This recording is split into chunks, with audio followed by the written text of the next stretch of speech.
ప్రభుత్వ నిధుల దుర్వినియోగం కారణంగా అరెస్ట్ అయిన శ్రీలంక మాజీ అధ్యక్షుడు రనిల్ విక్రమసింఘే తీవ్ర అస్వస్థతతో కొలంబో నేషనల్ హాస్పిటల్లో ఐసీయూలో చికిత్స పొందుతున్నారు.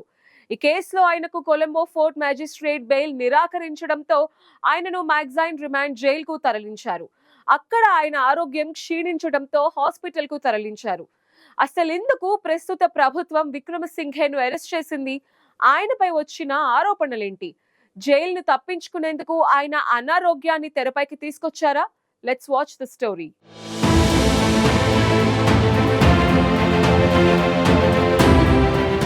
రనిల్ విక్రమసింఘే 2022 నుంచి 2024 వరకు శ్రీలంక 9వ అధ్యక్షుడిగా పనిచేశారు. శ్రీలంకలో ఆర్థిక సంక్షోభం, ప్రజా నిరసనల నేపథ్యంలో ఆయన అధికారంలోకి వచ్చారు. కానీ ఆయన పరిపాలనపై అనేక విమర్శలు వచ్చాయి. ఇటీవల ఆయనను ప్రభుత్వ నిధుల దుర్వినియోగం ఆరోపణలతో అరెస్ట్ చేశారు. ఆయన అధ్యక్ష పదవిలో ఉన్న సమయంలో ఆర్థిక నిర్వహణలో అవకతవకలకు పాల్పడ్డారని ఆరోపణలు వచ్చాయి. కొలంబో ఫోర్ట్ మెజిస్ట్రేట్ ఈ ఆరోపణలు తీవ్రతను దృష్టిలో ఉంచుకుని బెయిల్ నిరాకరించింది మరియు ఆయనను మ్యాగజైన్ రిమాండ్ జైలుకు తరలించారు. రనిల్ విక్రమసింఘే 2023 సెప్టెంబర్లో లండన్లో జరిగిన తన సతీమణి స్నాతకోత్సవ కార్యక్రమానికి హాజరయ్యారు. అయితే అందుకు అనధికారికంగా ప్రభుత్వ నిధులను వినియోగించారని ఆరోపణలు వచ్చాయి. దీనిపై కేసు నమోదు చేసిన కొలంబో సిఐడి ఆయనను ఆగస్టు 22న అరెస్ట్ చేసింది. అనంతరం కొలంబో ఫోర్ట్ మెజిస్ట్రేట్ కోర్టు ముందు ఆయనను హాజరుపరిచింది. దాదాపు 6 గంటల పాటు విచారణ జరిపిన న్యాయమూర్తి మాజీ శ్రీలంక అధ్యక్షుడికి రిమాండ్ విధించారు. ఆయనకు బెయిల్ ఇచ్చేందుకు అవసరమైన అంశాలను కోర్టు ముందు ఉంచడంలో డిఫెన్స్ లాయర్లు విఫలమయ్యారని న్యాయస్థానం పేర్కొంది. ఒకవేళ ఈ కేసులో దోషిగా తేలితే రనిల్ విక్రమసింఘేకు కనీసం 7 నుంచి 20 ఏళ్ల వరకు జైలు శిక్ష పడే అవకాశం ఉంది.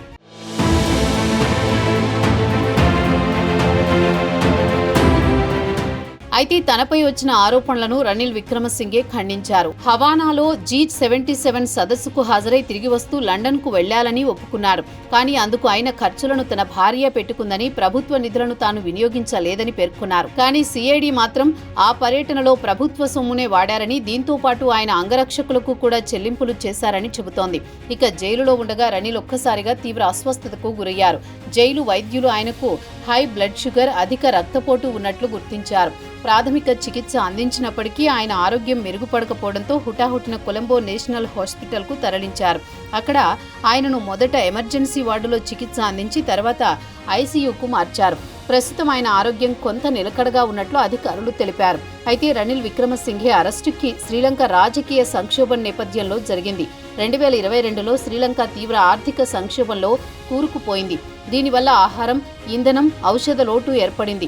ఈ సంక్షోభం మాజీ అధ్యక్షుడు గోటబయ రాజపక్సే పదవీ విరమణకు దారితీసింది. దీంతో రనిల్ విక్రమసింఘే తాత్కాలిక అధ్యక్షుడిగా నియమితులయ్యారు. ఆర్థిక సంస్కరణలు, ఐఎంఎఫ్ బెయిలౌట్ ఒప్పందంతో సంక్షోభాన్ని స్థిరీకరించడానికి ఆయన ప్రయత్నించారు.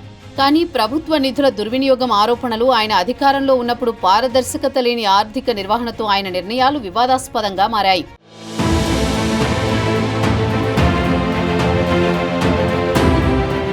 రనిల్ విక్రమసింఘేకు డయాబెటీస్, హైబీపీ సమస్యలు, ఒత్తిడితో కూడిన రాజకీయ పరిస్థితులు, జైలు వాతావరణం వల్ల మరింత ఎక్కువయ్యాయని వైద్య నిపుణులు అంచనా వేస్తున్నారు. ప్రాథమిక చికిత్స తర్వాత ఆరోగ్యం మెరుగుపడకపోవడంతో ఆయనను కొలంబో నేషనల్ హాస్పిటల్లోని ఎమర్జెన్సీ వార్డుకు తరలించారు. ఆ తర్వాత ఆయన పరిస్థితి క్లిష్టంగా ఉండడంతో ఐసీయూలో చికిత్స కొనసాగిస్తున్నారు. రనిల్ విక్రమసింఘే అరెస్టు, ఆరోగ్య సమస్యలు శ్రీలంక రాజకీయాల్లో విభజనను సృష్టించాయి. ఆయన మద్దతుదారులు ఈ అరెస్టును రాజకీయ ప్రతీకారంగా చూస్తున్నారు. రనిల్పై ఆరోపణలు నిరూపితం కాకముందే అరెస్ట్ చేయడం విరుద్ధమని వాదిస్తున్నారు. అయితే శ్రీలంక ఆర్థిక సంక్షోభానికి బాధ్యులైన నాయకులను శిక్షించడం అవసరమని మరికొంతమంది సమర్థిస్తున్నారు. అయితే రనిల్ విక్రమసింఘే వంటి ఉన్నత నాయకులకు సరైన వైద్య సంరక్షణ అందుబాటులో ఉండాలని డిమాండ్ చేస్తున్నారు.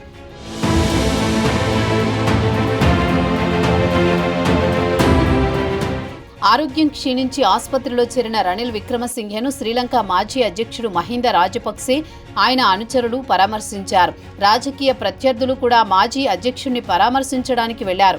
అయితే విక్రమసింఘే అరెస్టు అవినీతి నిరోధక చర్యల్లో భాగమైనప్పటికీ రాజకీయ కక్ష సాధింపుల్లో భాగంగానే అరెస్ట్ చేశారని విమర్శలు వినిపిస్తున్నాయి. రనిల్ విక్రమసింఘే శ్రీలంక ప్రధానిగా 5 సార్లు బాధ్యతలు నిర్వర్తించారు. శ్రీలంక తాత్కాలిక అధ్యక్షుడిగా బాధ్యతలు చేపట్టిన రనిల్ విక్రమసింఘే దేశ ఆర్థిక వ్యవస్థ కుప్పకూలిపోకుండా క్రమంగా అభివృద్ధిలోకి తీసుకువచ్చారు. దీనిలో ఆయనకు ఎంతో మంచి పేరు వచ్చింది. కానీ ఇది రాజకీయంగా ఆయనకు ఎలాంటి లబ్ధి చేకూర్చలేదు. 2024లో జరిగిన అధ్యక్ష ఎన్నికల్లో నేషనల్ పీపుల్స్ పవర్ నాయకుడు అనురకుమార దిశనాయకే చేతిలో రనిల్ ఓడిపోయారు.